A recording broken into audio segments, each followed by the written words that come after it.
Thank you, my friend. Church Familia, it is good to be together. It is good to turn our hearts towards the Word and to allow this to be our anchoring space. This time of prayer this morning, of really turning our hearts to learning, to educating, it is just so in line with the movement of Jesus. Jesus, at his heart, was a rabbi. That's how people initially would see him. There was things that he was able to teach that people were able to pick up along the way that they said, no one's ever taught like this. But also the posture of discipleship is a posture of continually learning. It's of continually coming to God and saying, Lord, I come to you once more. And I ask that you would show me or give me sight to see things that I haven't been able to see before. So I pray that this morning that all of us now sit under the teaching of the greatest educator, of Jesus himself, and that we'll have the posture of students and disciples. And we'll say, God, we come to you today. Would you teach us? Would it not just be head knowledge, but would it be heart wisdom that you're willing to bestow upon us and that we're willing to receive?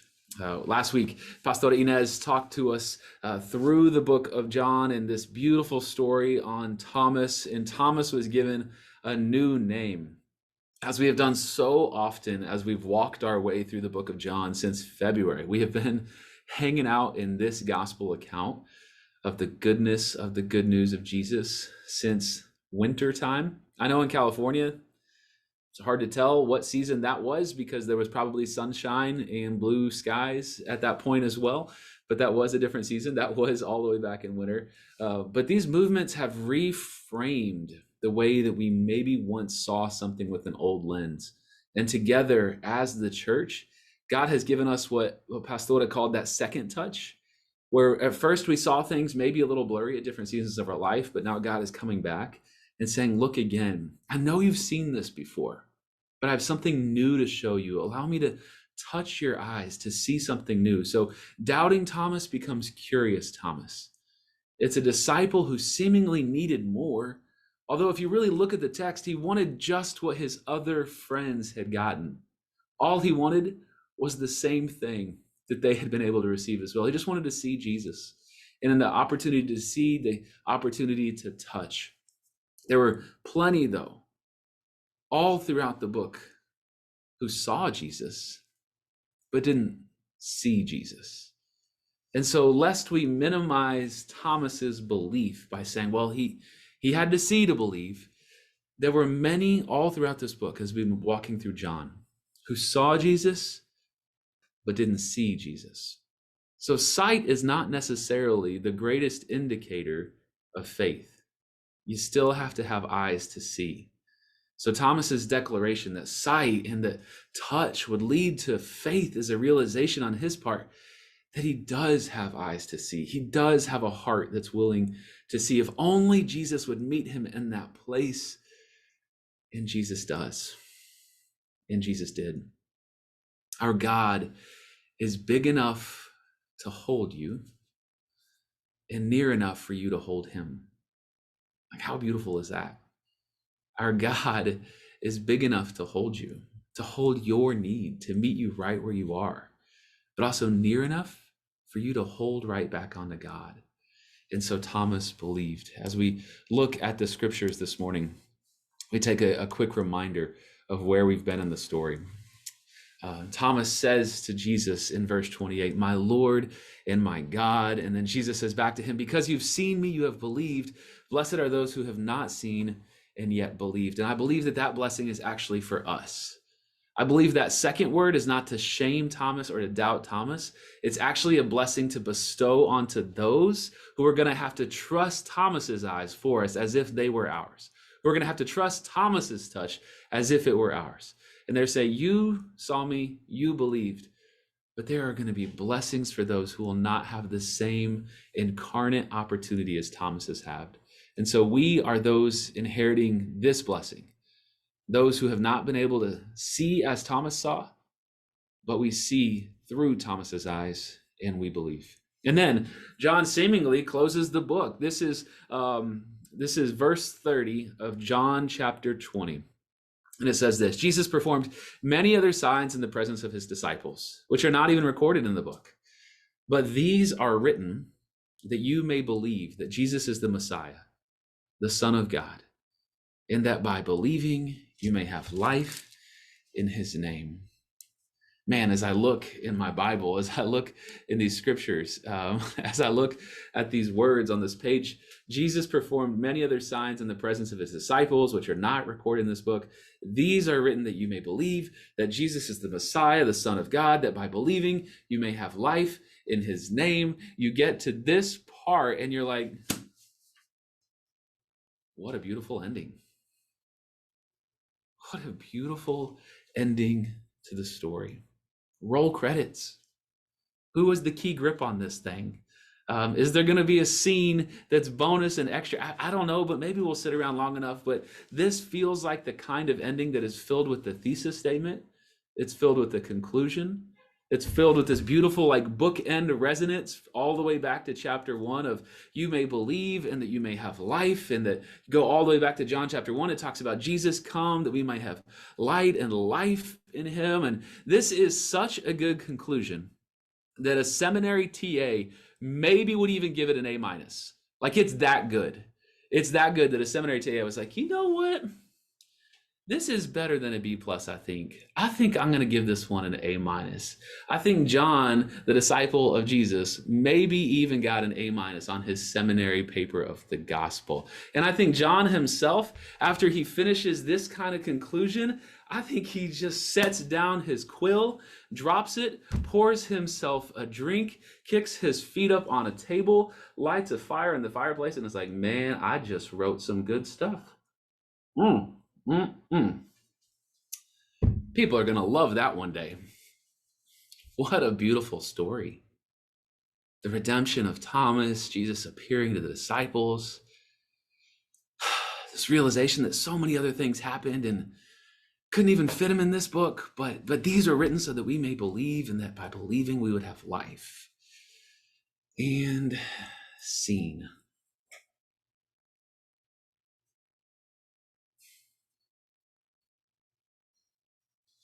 Unless you're Peter.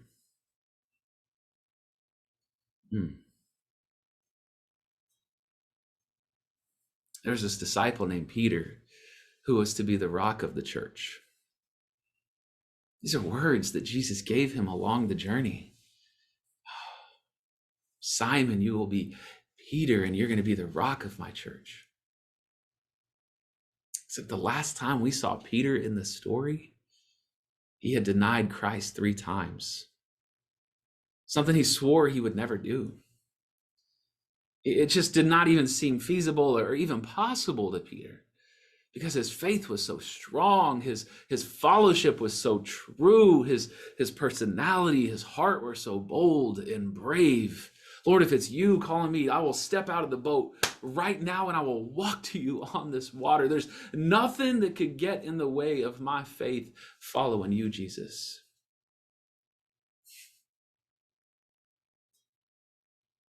This is the same Peter who, when Peter was out fishing, as he was accustomed to do as a fisherman, he's there in his boat, and out on the shore, someone calls to him and says, come follow me. And this Peter drops his net and goes and follows this Jesus. Hey, what about my family? No. Follow me now. And Peter does it. This is the same Peter who early in the gospel accounts experiences the healing of his mother-in-law, this most intimate personal relationship where it's not some detached person coming from a crowd, where Jesus saw his mother-in-law ill, and Jesus healed Peter's mother-in-law, and Peter got to witness the whole thing. And so the miracles that would follow, wine at a wedding, bread and fish turned to a multitude of a crowd, walking on water, they were all anchored in something bigger than just this magic show done for crowds. Peter goes, no, there's something even more. This miracle-making God, he's done healing work for my own family. This is not abstract. This is personal and true for me. This Peter was the one to profess that Jesus was the Messiah. Hey, who do people say I am? Who do you say I am? I say that you're the Messiah. I say that you're the Son of the living God. Oh yeah, Peter, you're going to be the rock of the church. This Peter who swears he'll never abandon. But as the rooster crows 3 times, as Jesus is facing trial, this Peter, whose life had always been filled in his fellowship of Jesus with beauty and wonder and mystery and adventure and awe, I imagine for this man, Peter, that as he denied Jesus 3 times,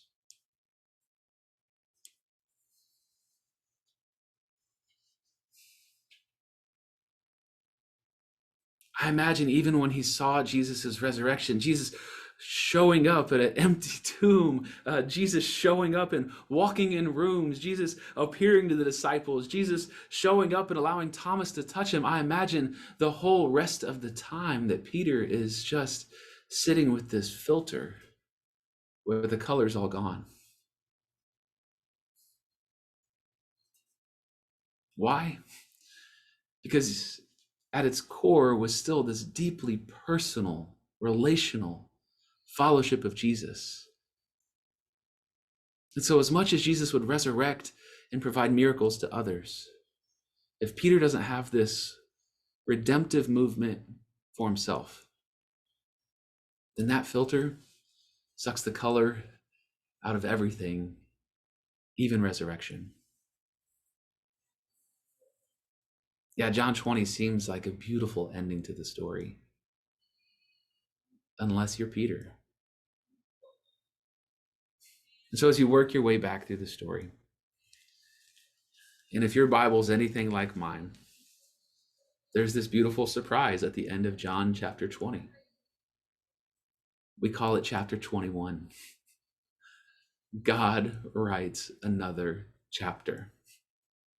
God won't settle for a pretty ending if it leaves you reeling and lost. He will open the book back up and write another chapter.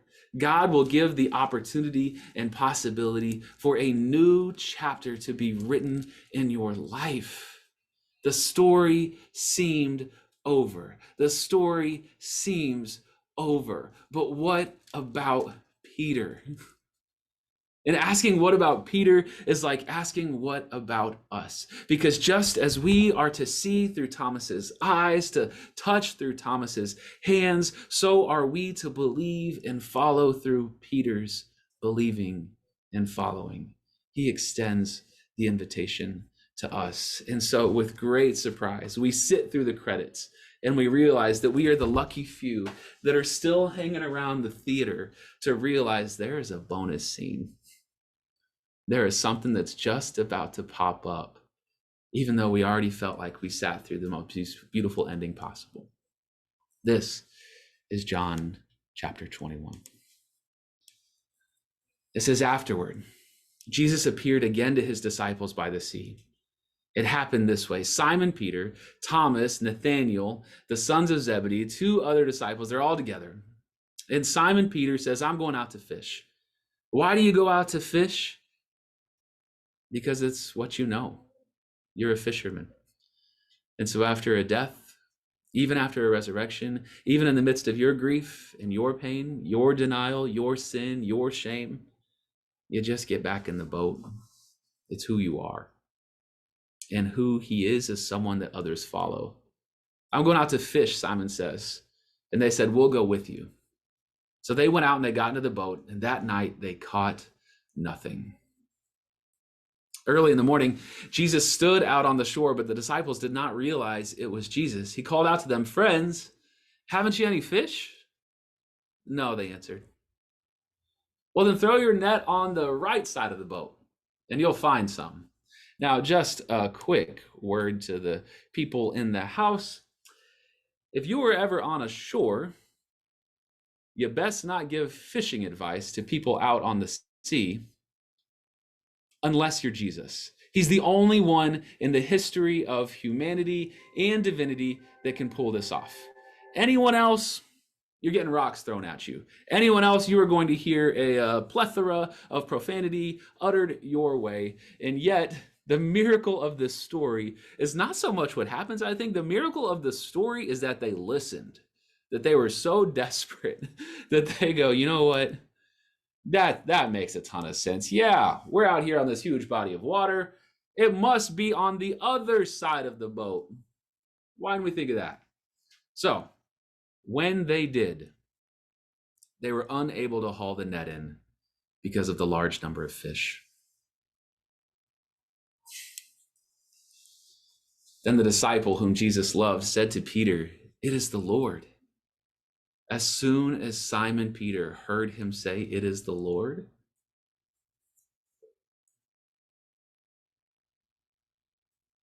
I just wonder what the echoes were in his spirit. I just wonder what the resonance was in his heart.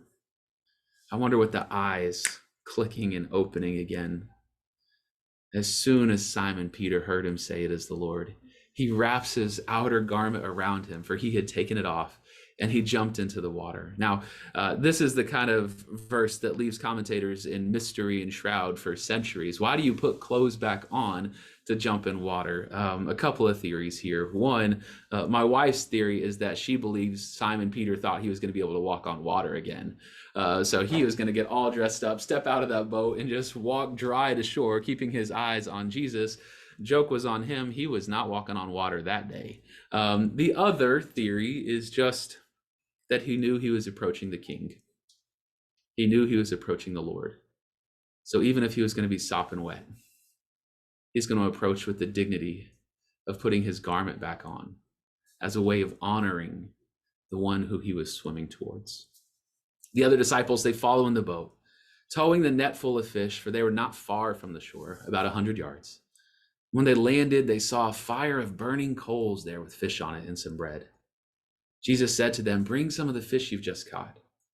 So Simon Peter climbed back into the boat, dragged the net ashore. Do you feel the eagerness, the desperation, the heart that is just at 11 right now, just pulsing and beating, jumping into the water, swimming to shore, Jesus telling him to go get the fish. He jumps back in the boat himself. By himself, he comes and yanks a net full of 153 fish and just sets it down before Jesus. A lot of people have wondered about that number 153. I think, as I've historically heard it, it's just the lake record.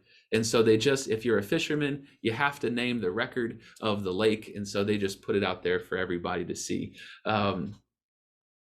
Even with so many fish, the net wasn't torn.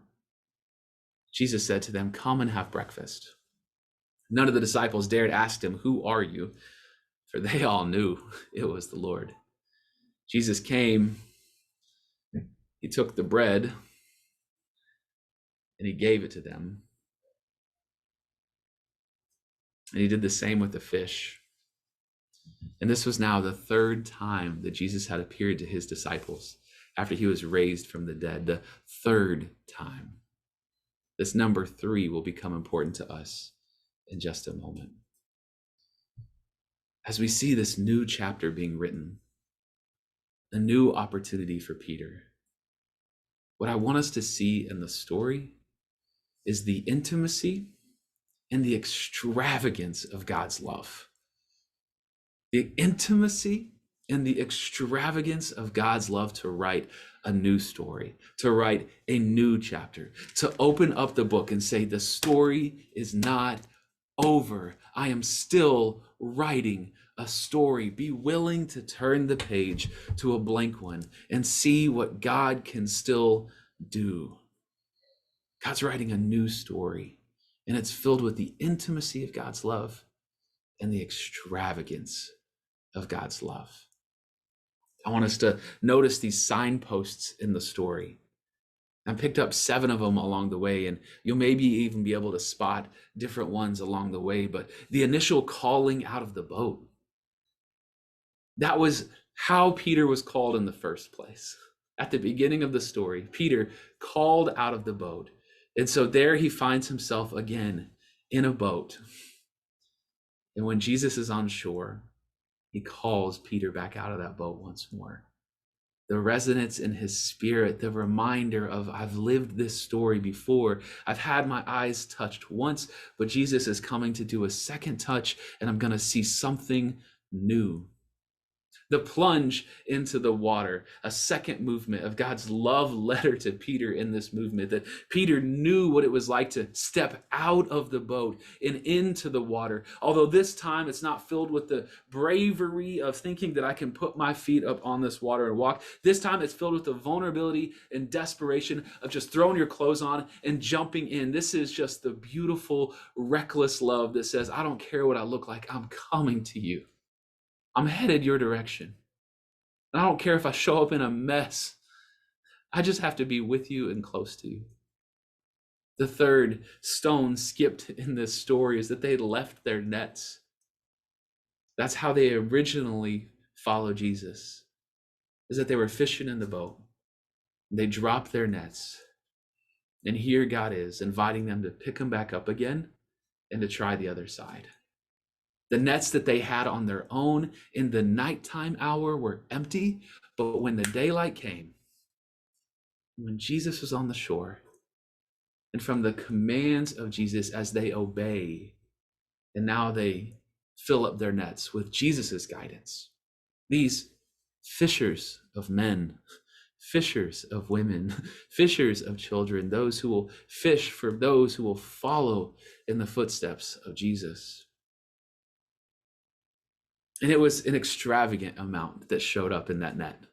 Extravagant that John wants us to remind us, and multiple times there were so many fish they had a hard time pulling the fish into the boat. There were so many fish, there was 153 of them. There were so many fish that the miracle is that Peter was able to drag them out without the net tearing. That was miraculous. This is the extravagance of a Jesus who shows up with an extravagant amount of wine to a wedding, the extravagant amount of fish and loaves that everybody's able to be fed, and there are still leftovers. Do you see him? The fourth skipping stone here is this shared meal together with bread offered by Jesus. This shared meal that we had gone from a upper room supper to now a beachside breakfast. And Jesus has prepared the meal for his disciples to share together. And just as it was when he's walking on the road to Emmaus and the shared table is the time where those have eyes to see again, I imagine it's at this shared breakfast that Jesus has prepared for them, where they begin to go, I'm not asking if it's the Lord. I dare not ask because I know it's the Lord. And it was through a shared meal together. The coals. Did you catch this glimpse ever? Have you ever seen this before? This moment that happens that is just so unbelievably beautiful. It says that Jesus had made them a meal. And he had made them a meal and he'd put it over fire and he'd given them this beautiful breakfast. Verse 9, when they landed, they saw a fire of burning coals there with fish on it and some bread. This verse in chapter 9 of the burning coals and the bread. If you go back to John chapter 18, the first time that Peter denies Jesus, somebody asks him, you aren't one of Jesus's disciples, are you? And he says, I'm not. And verse 18 says, it was cold, and the servants and the officials stood around a fire that they had made to keep warm. And Peter also was standing with them, warming himself. The last time John tells us about Peter around a fire of coals was when he first denied Jesus. Now he shows up at a beach, and there's a new fire. And now he's not separated from Jesus, but now he is with Jesus. What a beautiful, resonant echo of God's heart for what's taking place here in this story. And now we turn to the last two that I think are the most important two. When they had finished eating, Jesus said to Simon Peter, Simon, son of John. This is the next piece I want you to see. Do you hear what he calls him? Simon, son of John. Simon, son of John is what he had called him the first time he called him. It was his original name. It was his name before he so boldly and bravely committed to following Jesus at any cost. It was his name before Christ. Simon, son of John, do you love me more than these? Yes, Lord, he said. You know that I love you, Jesus said. Well, then feed my lambs. Again, Jesus said, Simon, son of John, do you love me? He answered, yes, Lord, you know that I love you. Jesus said, take care of my sheep. The third time he said, Simon, son of John, do you love me? The scriptures tell us that Peter was hurt because Jesus asked him the third time, do you love me? And he said, Lord, you know all things. You know that I love you. And Jesus said, feed my sheep. 3 times he had denied Jesus, and 3 times the grace and mercy, the extravagance and the intimacy of God to restore and redeem. On this third resurrection appearance, on the third day Jesus rose from the dead, in the third opportunity, he gives Peter this miraculous redemptive movement in his life to move finally, after all of that darkness, after all of that heaviness, after all of that shame, for Jesus to say, come back. I'm writing a new story for you, Peter. There's something so much bigger than your sin. There's something so much bigger than your shame. There's something so much more powerful than your doubt or your denial. Do you love me? And I imagine after Peter moves through his very personable human hurt to be asked a third time, as he swallows that whole, collects his voice, and says back to Jesus, you know that I love you. And as he waits to hear what Jesus says,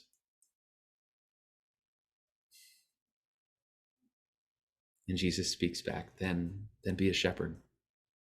Be the rock, Peter, that I've called you to be. I wonder if the color comes back on in his life. I wonder if there in that moment, Peter remembers who he is and who God is. And those two are knit together again. God is writing a new story fueled by love, a love that we are invited to step into. Believe that God welcomes our doubt, but calls us to something more. I believe that's why he says to Thomas, stop doubting and believe. Because doubt, it may be your house, but it's not meant to be your home. It can be a shelter, but it's not supposed to be the place where you seek shalom. There is something more than doubt, and that's the shalom of belief. But belief is not meant to be the end stop, full stop, end of the story. John chapter 20, close the book. This was written so that you may believe. No, there's one more chapter to be written, and it's focused less on solely belief. Even in a book where the word believe is accounted for 84 times in John.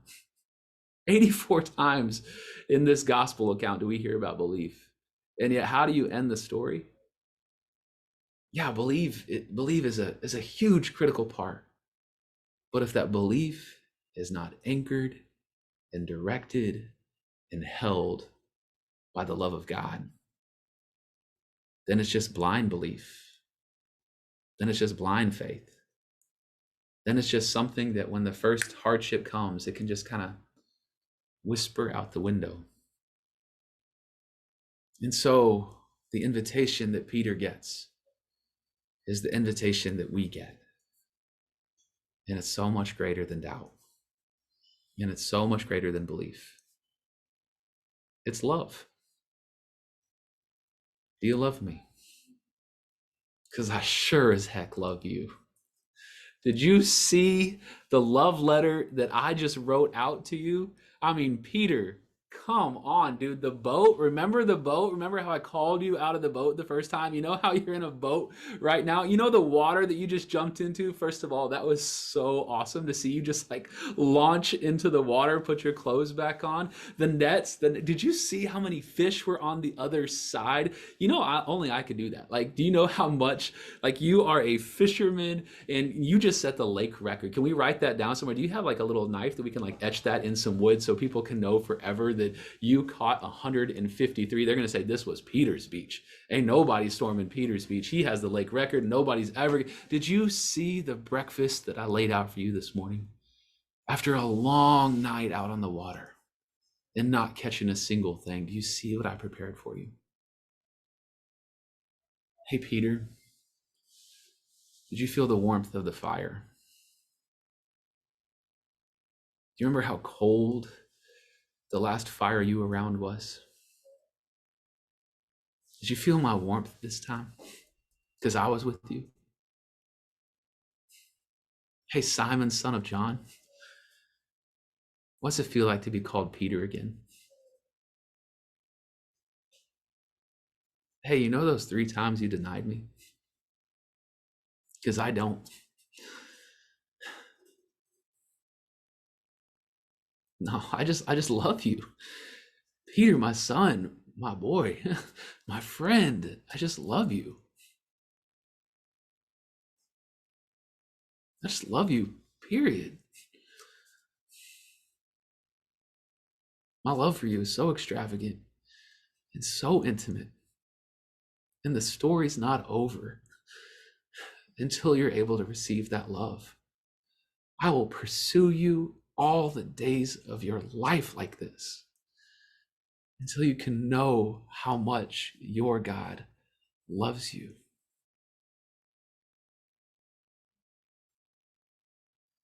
Somebody needs to hear today. God's love for you is just like that. Nothing can separate you from the love of God. No doubt, no denial, no separation, no shame, nothing. Wherever we are, God meets us and prepares for us a table. And as we commune with God today, he shows up with a beautiful, warm fire around after we have been long suffering at night. And in the light of day, he says, I have your daily bread right here. Would you take and eat? This was prepared in love just for you. Mm-hmm.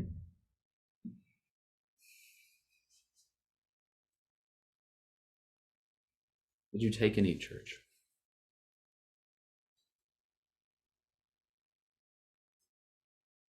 In this cup, man, this is my love poured out for you. This is my love that courses through your veins. This may have cost me my life, but I willingly laid it down for you. Would you receive my cup of love to you today? Would you take and drink?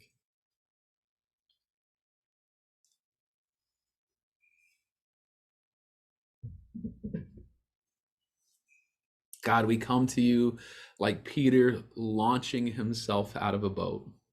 We show up on this shoreline, soggy, soaking wet, filled with tears. Our hair is in a mess. We've got sand all over our hands, and yet you meet us right where we are. We come to you with trepidation because we know what we've done. We know how far away from you we've been. We know what our experience has been lately in the midnight hour, and yet in this new day, in this new chapter, in this new sunrise, in this new morning, at this new breakfast, we come to you believing that you can write a new story. And all you ask of us is not, did you follow me? Were you perfect in your faithfulness? Did you believe the right things? All you ask of us, God, is, do you love me? And you know what I hear in your voice, Jesus, when you ask that of us? I hear a vulnerability, because we can say no back to you. You're not forcing yourself upon us.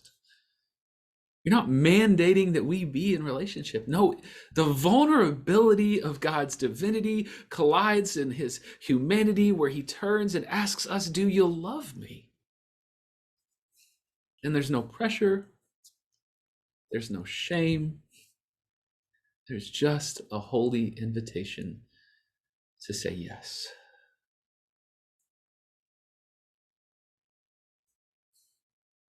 And so, God, may we sit with that holy invitation this week. And as our hearts are able and open, would they be willing to say, yes, God, I will walk in this love with you. A love that opens up my whole heart to you, and a love that receives your whole heart from you. God, may that love be what carries us today. It's in your name we pray. Amen.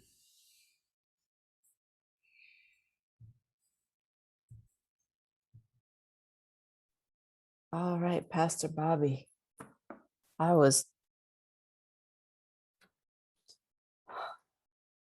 Let us walk in this love with Jesus. I just have tears running down. Thank you so much, brother. I do pray that even through the screen, the Spirit can just come through to our hearts, church, familia. We needed to hear these words today. I needed even to hear God's vulnerability saying, you can say no. How great is our God, who doesn't force his love upon us, but just invites us. How much did I need to hear? Remember that time you denied me, Inez? Because I don't. I don't know who needed to hear that, but those were some holy words. We come haggard and holy, Camille said in the chat. We come haggard and holy and a mess. And we come to this table to eat fish tacos that Jesus has prepared for us. Gloria a Dios. Thank you, Pastor Bobby, for giving us these waves of God's grace and God's extravagant and relentless love. And I pray that everyone who hears this the rest of the week will continue receiving the waves, because God is the source of the power of that ocean of love that he just pulsates towards us.